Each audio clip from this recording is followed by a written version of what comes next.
Welcome to the Ontario Mortgage and Real Estate Insights podcast, your go-to source for the latest developments, trends, and regulatory changes in the industry. I'm your host, Steve Hamoan, here to provide you with insights sourced from reputable news outlets to help you stay informed and make well-informed decisions. This podcast is brought to you by Real Approved Inc., a trusted mortgage brokerage dedicated to helping Canadians achieve their homeownership dreams. Visit realapproved.ca to learn more about how our experienced team can assist you with your mortgage needs. Let's dive into today's episode. Today, we're diving into the latest surge in bond yields and how it's impacting fixed mortgage rates here in Canada. Steve, it seems like every time we turn around, there's another development in the financial world that's affecting homeowners and potential buyers. That's right, Janine. Just this week, we saw Canada's 5-year government bond yield jump significantly, which has pushed fixed mortgage rates higher.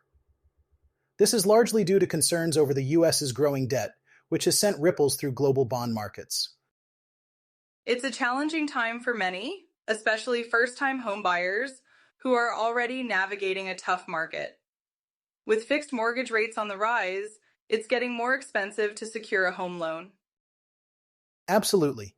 And the situation is compounded by the economic uncertainty we're facing. The ongoing trade tensions with the United States are not helping, and we're seeing inflationary pressures that could influence the Bank of Canada's decisions on interest rates. It's interesting to see how these global issues trickle down to affect everyday Canadians.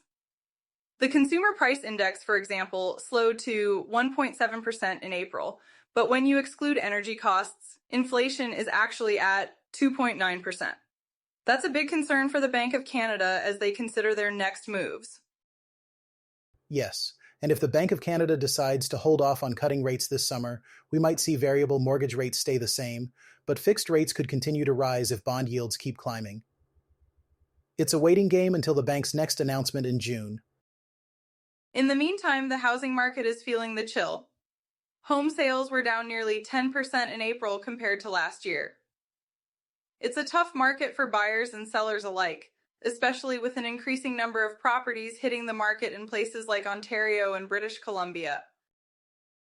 Exactly, and with predictions of a possible recession and job cuts looming, it's more important than ever for Canadians to stay informed and prepared. As always, we're here to provide the insights you need to navigate these turbulent times. A recent survey by the Canada Mortgage and Housing Corporation reveals some concerning trends among first-time home buyers. It seems that more and more of them are relying on non-traditional funding sources, like non-mortgage debt and gifts, to make their home purchases. Steve, what's your take on this shift? It's definitely a significant shift, Janine. The data shows that only half of recent first-time homebuyers were able to cover unexpected costs such as repairs, legal fees, or inspections.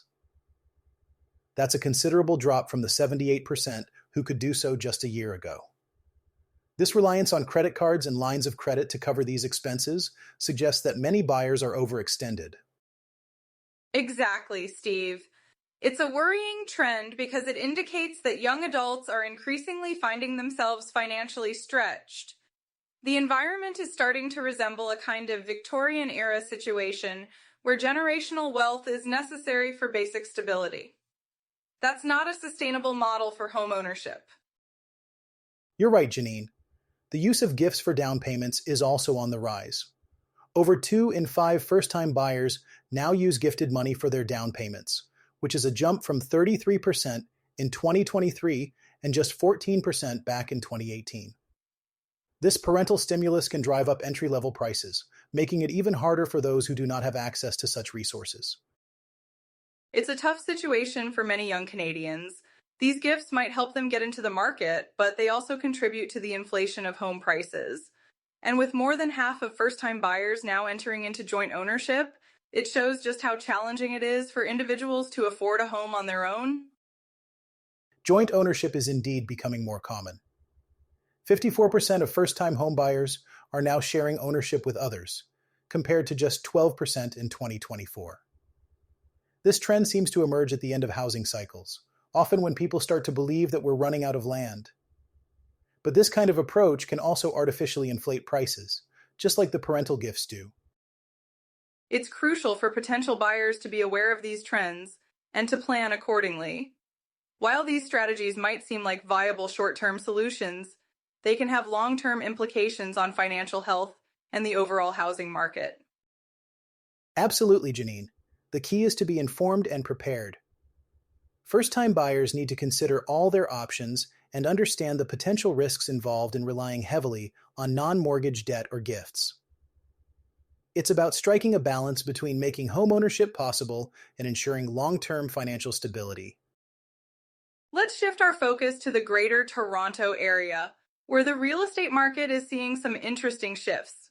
According to the latest data from the Toronto Regional Real Estate Board, the average selling price for resale homes in April 2025 is now $1,107,463. That's a 4.1% decrease from the previous year. That's fascinating, Janine. A decrease in average selling prices, especially in a major area like the GTA, is a significant development. It suggests that the market is becoming more favorable for buyers, particularly those entering the market for the first time. Exactly, Steve. With over 27,000 active listings, which is 54% more than last year, buyers have more options and bargaining power. The pressure of bidding wars has eased, giving buyers the upper hand in negotiations. It certainly seems like a golden opportunity for home buyers. The decreased prices and increased inventory mean that buyers can negotiate better deals and perhaps even include conditional offers that would have been difficult in a more competitive market.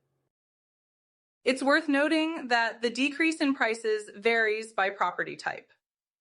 Detached homes, for instance, saw a 5.4% drop, while condos experienced a 6.8% decrease. This could open the door for first-time buyers to enter the market through more affordable options like condos. That's a good point, Janine. While condos are becoming more affordable, detached homes remain the priciest option, yet their decrease in price could be appealing for families looking for more space. It's about aligning your goals and budget with the current market conditions. And let's not forget the regional variations within the GTA. For example, the City of Toronto has an average price of $1,144,977, while areas like Oshawa offer prices significantly lower at $796,574.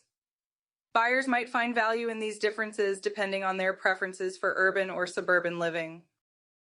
Absolutely, Janine. The availability of various pricing options across the GTA means that buyers have the flexibility to choose based on their financial situation and lifestyle preferences. It's a unique time in the market. But it's important to act quickly. The forecast suggests that prices may rise again by the end of the year, so this buyer's market might not last long. Making informed decisions now could lead to long-term benefits as the market shifts. That's right, Janine. Now could be the perfect time to invest, whether you're a first-time buyer or a seasoned investor. The numbers and market conditions are ideal, but the opportunity might be fleeting. Thanks for tuning in to another episode of the Ontario Mortgage and Real Estate Insights podcast. We hope you found today's insights valuable as you navigate the world of mortgages and real estate. Before you go, a quick reminder. Real Approved is here to make your mortgage journey smoother. Whether you're buying your first home or refinancing, their experienced team is ready to guide you with personalized support every step of the way.